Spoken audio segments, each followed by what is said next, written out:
आता तुझ्या डोक्यावर ऑलरेडी तुझ्या आईचं कर्ज आहे, म्हणजे तुला तुझ्या आईचेच 50 लाख रुपये देणं आहे.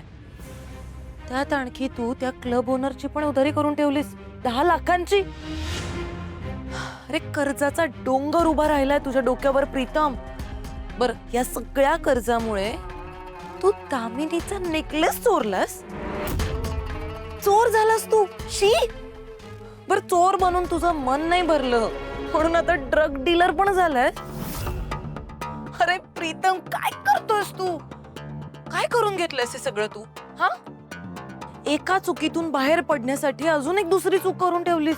असं किती पळणार आहेस तू तुझ्या चुकांपासून प्रीतम? एक मिनिट दिशा, तुला हे सगळं कसं माहिती आहे? तुझा काय संबंध आहे या सगळ्याशी? मला कसं माहित माझा काय संबंध आहे या सगळ्यांशी? असे फालतू प्रश्न कसे विचारू शकतोस तू मला? अरे मूर्खा, मीच तर घडवून आणलंय सगळं. माझाच प्लॅन आहे सगळा. मी सांगितलंय सगळं करायला या सगळ्या लोकांना. मग कसं वाटलं माझा प्लॅन? किती भारी अडकलाय सर तू माझ्या चाळ्यात. मला ना खूप मज्जा येते, खूप म्हणजे खूप जास्त मज्जा येते. का करतेस? हा, प्रीतम सोड. हा, का करतेस? मी जीव घेणार आहे तुझा. आता मी जीव घेणार आहे तुझा. प्रीतम सोड मला.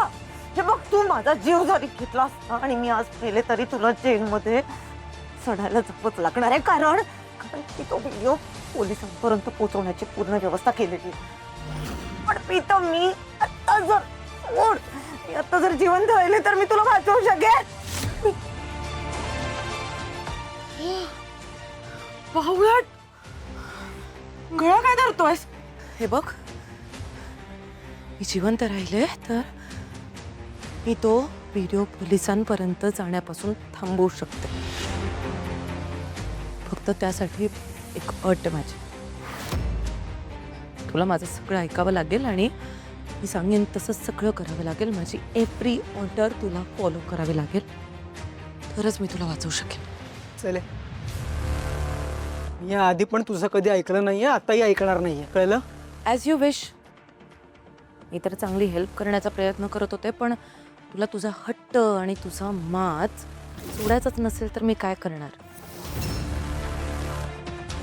मी आता तुझा हा जो ड्रग डीलिंगवाला व्हिडिओ आहे ना, तो पोलिसांना नंतर दाखवेन.